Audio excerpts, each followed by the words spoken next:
Hello guys, कैसे हैं आप लोग। उम्मीद है आप लोग फिट होंगे, ज़बरदस्त होंगे, मज़े में होंगे, बढ़िया होंगे और बढ़िया तरीके से हमारे रिएक्शंस को एंजॉय मेरा कर रहे नाम है होंगे तलहा। इसमें मौसम तो गाइस गाइस रमन सागर श्री कृष्ण एपिसोड नंबर 75 का पार्ट नंबर 2 लेकर आ चुके जो हैं गाइस गाइस। लास्ट पार्ट था वो बहुत ही इंटरेस्टिंग अमेजिंग और यार कमाल का हो चुका था। क्यों मजा आ मोहसिन गया उस भाई, पार्ट का तो कि एक तो अर्जुन को शक हुआ। दो बंदों को शक हाँ, हो चुके कि यहाँ कुछ होने वाला है या कोई ये योजना के तहत हम सारा पांडवों को एक साथ यहाँ से ले जाया जा अर्जुन को रहा है। शक हुआ हम्म जो कि सही हुआ। हम्म और महामंत्री विदुर को तो एग्जैक्ट पता कंफर्म हो चल गया गया ना कि ना। होने क्या जा रहा है उधर। उन्होंने तो सैनिक भी भेज दिए। और उनके गुप्तचर को पता किस तरह चला, उन्हें पता इस तरह चला कि उन्होंने देखा कि वातावरण में इतनी ज्यादा तादाद लाट में जा रही क्यों जा रही है। जा मुझे रही कहते है। जब मैंने इस बात की सूचना लेने की कोशिश की तो मुझे पता मुझे चला सारे प्लान का पता चल गया। तो गाइस आप देखना ही है कि नेक्स्ट होने क्या वाला है। तो चलते हैं वीडियो की तरफ और देते हैं रिएक्शन। रिएक्शन।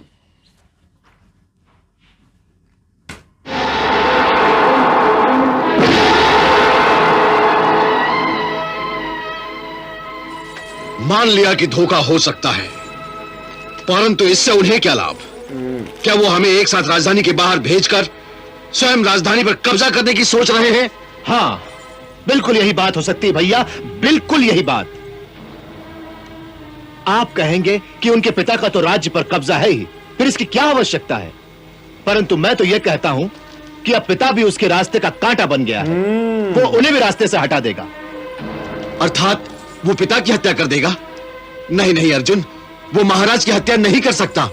हत्या की क्या आवश्यकता है भैया, हत्या की क्या आवश्यकता है? वो तो केवल उन्हें सिंहासन से हटाकर स्वयं सिंहासन पर बैठ जाएगा। नहीं नहीं, तनिक सोचिए भैया, महाराज के द्वारा बड़े भैया को युवराज बनाने की घोषणा के बाद दुर्योधन के सारे सपने मिट्टी में मिल चुके हैं। अब उसे इस जन्म में हस्तिनापुर का राजा बनने की कोई आशा नहीं रही। अब तो उसके पास एक ही रास्ता रह गया है कि वो हमें कुछ देर के लिए राजधानी से दूर भेज दे और हमारी अनुपस्थिति का लाभ उठाकर पिता को हटाकर स्वयं सिंहासन पर बैठ जाए और हमारे वापस आने का रास्ता बंद कर दे, बस। तुम्हारा सोचना संभवतः ठीक हो सकता है अर्जुन, परंतु ऐसा हो नहीं सकता। क्यों नहीं हो सकता? हमारे पीछे कौन रोकेगा उसे? पितामह भीष्म, गुरु द्रोण और विदुर काका। विदुर काका तीन बोल। हाँ अर्जुन, देखो, युवराज राजा का उत्तराधिकारी होता है, इसीलिए भले ही राजा पकड़ लिया जाए या मार दिया जाए तो भी सिंहासन पर उत्तराधिकारी का ही अधिकार माना जाएगा। और जब तक वो युवराज उत्तराधिकारी जीवित है तब तक पितामह भीष्म और गुरु द्रोण दुर्योधन का साथ नहीं देंगे, बल्कि उसका सामना करेंगे। और उनका मुकाबला करने की शक्ति न दुर्योधन में है, न उनके चहेते कर्ण में। इसीलिए यदि कोई षड्यंत्र होता तो वो यही कोशिश करता कि बड़े भैया को वारणावत अकेले ही भेजा जाए, ताकि उनकी सुरक्षा के लिए हम में से कोई उनके साथ ना हो। और फिर राजधानी से दूर तो अकेले युवराज के साथ कोई भी घटना घटित हो सकती है। इसीलिए जब तक युवराज जीवित है तब तक अपने पिता को मारकर भी दुर्योधन राज्य नहीं पा सकता।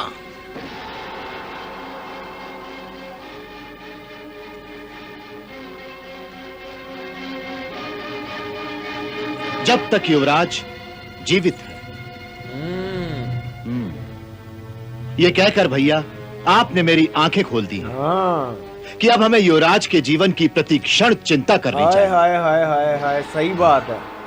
इसीलिए आज हमें यह प्रण लेना चाहिए कि हम कभी भी कहीं भी बड़े भैया को अकेला नहीं जाने देंगे। अर्जुन बहुत शार्प है। देंगे। उनकी सुरक्षा का भार आज से हम दोनों पर होगा। एग्जैक्ट अवश्य।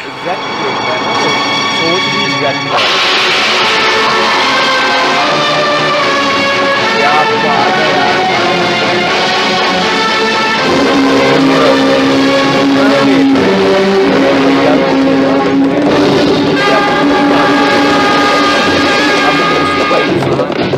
विदुर के आत्मा के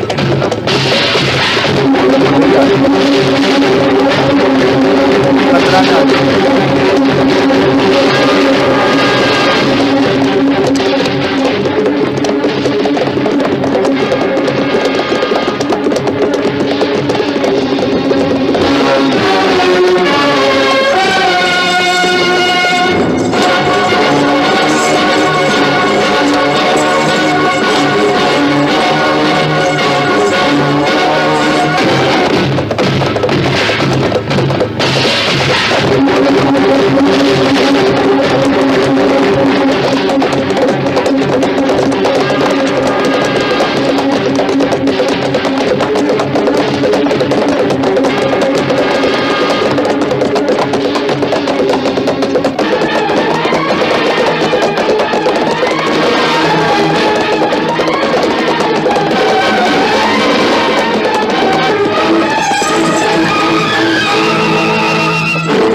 योजना मिलकर बनाई है।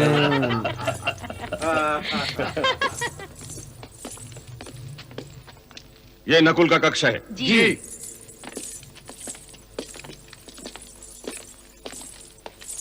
और ये सहदेव का कक्ष होगा। जी हाँ। और इसमें अर्जुन। जी हाँ।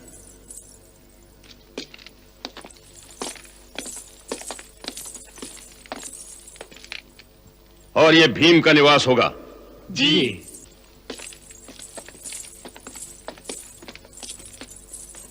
युधिष्ठिर के इस कक्ष को तनिक विशेष रूप से सजा दिया जाए। जी हाँ। वो युवराज हैं, उनके कक्ष की सजावट विशेष होनी चाहिए। जी अच्छा।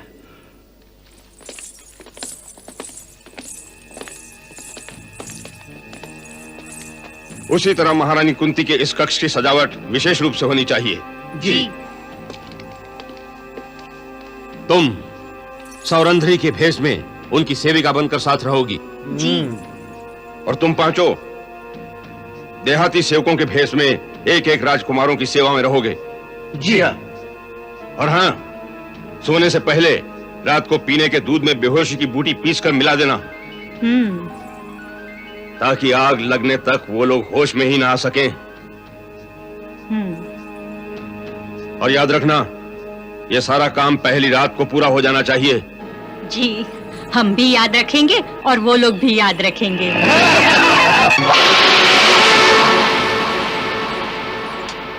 मामा जी,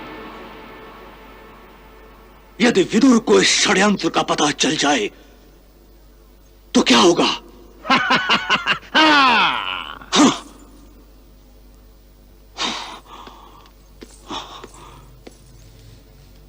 मैंने पूछा, यदि षड्यंत्र का पता चल जाए तो क्या होगा शकुनी मामा? वो आगे से आज भांजे, जब किसी बड़े काम के लिए आगे बढ़ो तो उसकी असफलता के बारे में कहना तो क्या, सोचना भी नहीं चाहिए। इससे अपशकुन होता है और मनोबल भी टूटता है। मनोबल भी टूटता है। देखो, षड्यंत्र भी एक प्रकार का युद्ध है, जो तलवार से नहीं बल्कि बुद्धि से लड़ा जाता है, बुद्धि से। और बुद्धि के युद्ध में लड़ने वाले वीरों के भी वही नियम होते हैं जो तलवार से लड़ने वालों के होते हैं। हाँ,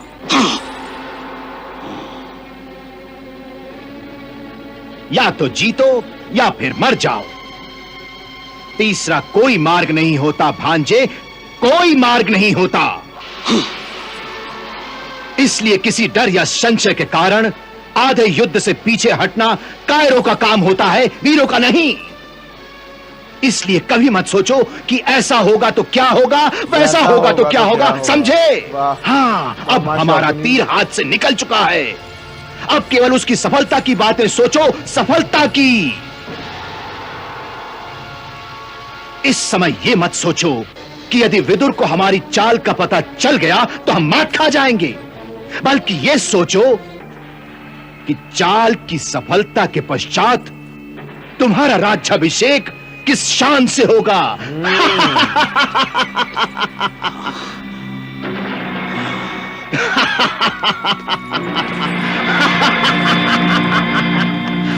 और इस राजमहल की सजावट कैसी होगी, इस नगर की दीपमालाएं कैसी होंगी, ऐसी बातें सोचो भांजे। हारने की बात मत सोचो। हाँ, हारने की बातें मत सोचो। हाँ।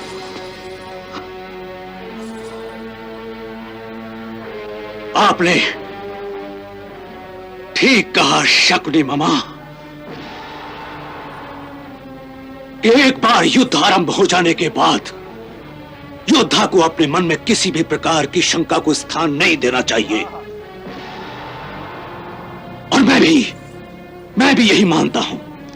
परंतु जो योद्धा युद्ध भूमि में अपने शत्रु की चाल पर नजर रखकर नहीं लड़ता, वो धोखा खा सकता है।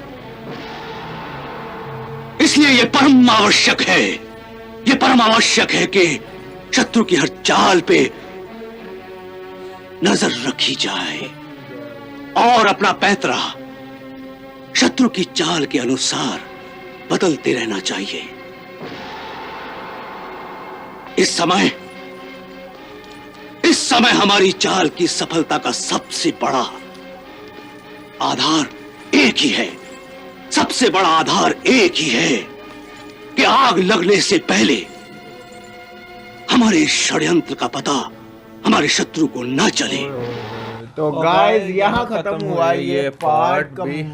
कैसा शॉकिंग पार्ट था मोहसिन भाई कि मामा शाकुनी जो है वो और जो दुर्योधन है वो किस तरह हो रहे हैं हैप्पी, और दुर्योधन शक कर रहा है, वो कह रहा है महामंत्री विदुर को पता चल गया तो आगे से तो जो मामा शाकुनी क्या कहना है, उसने कहना कि अब हम तीर कमान में से छोड़ चुके हुए हैं। अब वो इस बात को सोचो कि वो अपने लक्ष्य तक पहुंच जाए, ये सोचना छोड़ दो कि क्या होगा क्या नहीं होगा। और उसके बाद आप देखो कि उसने देखो कहा क्या है कि जैसे कि दूसरे योद्धाओं का होता है तलवारों में जंग होती है, इसी तरह एक बुद्धि की जंग होती है षड्यंत्र की सूरत में। तो जो हमने षड्यंत्र चला है वो तो चल चुका है, अब क्यों सोचना, ऐसे सोचने से अब शुगन होता है। गाइस किस प्रकार आपने देखा कि वो तसल्ली दे रहे हैं मोहसिन भाई मामा शुक्नी दुर्योधन को, और दुर्योधन ने फिर लास्ट में यही कहा कि अगर तो जो हमने प्लान किया है या जो हमने वो योजना बनाई है वो सफल करनी है तो हमारा प्लान किसी तक भी नहीं पहुंचना चाहिए। लेकिन मामा शुक्नी उसे इस बात के ख्वाब दिखा रहा कि तुम ये सोचो कि जब तुम्हारा युवराज का शो हो रहा होगा तब भवन कैसा सजा होगा और बाकी मामला किस तरह हाय होगा। हाय हाय। लेकिन हमें अब एक चीज की तसल्ली, बल्कि कितनी चीजों की तसल्ली हो गई है।